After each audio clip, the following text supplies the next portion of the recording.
ಹರಿ ಓಂ ಗುರುಭ್ಯೋ ನಮಃ. ಗುರು ಪರಮಾತ್ಮನನ್ನು ಮನದಲ್ಲಿ ಸ್ಮರಣೆ ಮಾಡಿಕೊಂಡು ಈ ಪ್ರಪಂಚದಲ್ಲಿ ಯಾವಾಗ ವ್ಯಕ್ತಿ ಒಂಟಿತನದಿಂದ ಇರಲು ಪ್ರಾರಂಭಿಸ್ತಾನೋ ಆ ಸಂದರ್ಭದಲ್ಲಿ ವ್ಯಕ್ತಿಗೆ ಹೊರಗಡೆ ಇರ್ತಕ್ಕಂಥ ಯಾವುದೇ ವ್ಯಕ್ತಿ, ವಸ್ತು ಅಥವಾ ಪ್ರಾಣಿಗಳಿಂದ ಆತನಿಗೆ ಭಯ ಬರುವುದಿಲ್ಲ. ಇದು ನಮ್ಮ ಅಂತಃಕರಣದಲ್ಲಿ ಅನೇಕ ಜನ್ಮಗಳ ಕಾರಣದಿಂದ ಭಯ ಅಂತಕ್ಕಂಥ ಒಂದು ವಸ್ತು ವ್ಯಕ್ತಿಯ ಅಂತಃಕರಣದಲ್ಲಿ ಇರೋ ಕಾರಣಕ್ಕಾಗಿ ವ್ಯಕ್ತಿಗೆ ಬೇರೆ ಯಾವುದೋ ಶತ್ರುಗಳಿಂದಾಗಲಿ, ವ್ಯಕ್ತಿಗಳಿಂದಾಗಲಿ ಅಥವಾ ಪ್ರಾಣಿಗಳಿಂದಾಗಲಿ ಅಥವಾ ಸಮಾಜದ ಯಾವುದೇ ಒಂದು ವಸ್ತುವಿನಿಂದ ಅವನಿಗೆ ಭಯ ಅಂತಕ್ಕಂಥದ್ದು ಬರೋದಿಲ್ಲ. ಅವನ ಮನಸ್ಸು, ಬುದ್ಧಿ, ಅಹಂಕಾರ, ಚಿತ್ತ ಇವೇನು ಅಂತಃಕರಣ ಅಂತ ಕರಿತೀವಲ್ಲ, ಈ ಅಂತಃಕರಣದಿಂದ ನಾನಾ ಪ್ರಕಾರದ ಅಲೆಗಳು ಏಕಾಂತದಲ್ಲಿ ಕುಳಿತುಕೊಂಡ ಬರ್ತಾ ಇರ್ತವೆ.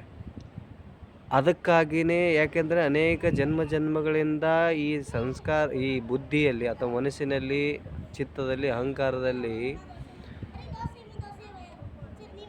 ಮತ್ತು ಬಾಲ್ಯದಿಂದ ಬಾಲ್ಯದಿಂದ ನಾವು ಸುಮಾರು ಕೇಳ್ತಾ ಬಂದಿರ್ತೀವಿ, ಹೀಗೆ ಅದು ಹಾಗೆ ಭಯ ಅಂತಕ್ಕಂಥ ವಸ್ತುಗಳನ್ನು ಕೇಳ್ತಾ ಬಂದಾಗ ವ್ಯಕ್ತಿಗೆ ನಮ್ಮ ಅಂತಃಕರಣವೇ ನಮಗೆ ಶತ್ರು ಹೊರತು ಮತ್ತು ಯಾವುದೂ ವಸ್ತು ಆಗುವುದಿಲ್ಲ.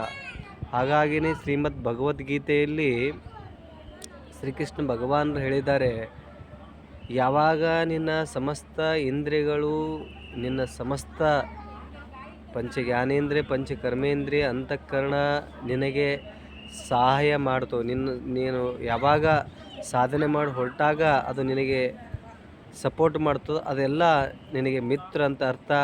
ಒಂದು ವೇಳೆ ನೀನು ಏಕಾಂತದಲ್ಲಿ ಕುಳಿತುಕೊಂಡಾಗ ಅದು ಪಂಚಜ್ಞಾನೇಂದ್ರಿಯಗಳಾಗಲಿ, ಪಂಚಕರ್ಮೇಂದ್ರಿಯಗಳಾಗಲಿ, ಅಂತಃಕರಣ ಆಗಲಿ ನಿನಗೆ ಸಾಧನೆಗೆ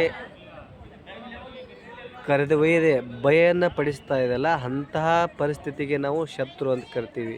ಹಾಗಾಗಿ ಭಗವಾನರು ಹೇಳಿದ ಮಾತಿನ ಅರ್ಥ, ಯಾರೂ ನಮಗೆ ಶತ್ರು ಇಲ್ಲ, ಯಾರೂ ನಮಗೆ ಮಿತ್ರ ಇಲ್ಲ, ನಮಗೆ ನಾವೇ ಮಿತ್ರರು, ನಮಗೆ ನಾವೇ ಶತ್ರು. ಹಾಗಾಗಿ ನಿತ್ಯ ನಿರಂತರವಾಗಿ ಗುರುಭಕ್ತಿಯೊಂದಿಗೆ ಶ್ರದ್ಧಾ ಭಕ್ತಿ ಪೂರ್ವಕವಾಗಿ ನಾವು ಅದರಲ್ಲೇ ದೃಢತೆ ಇದ್ದರೆ ನಾವು ಲಾಭವನ್ನು ಪಡೆದುಕೊಳ್ಬಹುದು ಅಂತ ಹೇಳಿ ಇಲ್ಲಿಗೆ ಈ ಮಾತನ್ನು ಮುಕ್ತಾಯಗೊಳಿಸೋಣ. ಹರಿ ಓಂ ಗುರುಭ್ಯೋ ನಮಃ.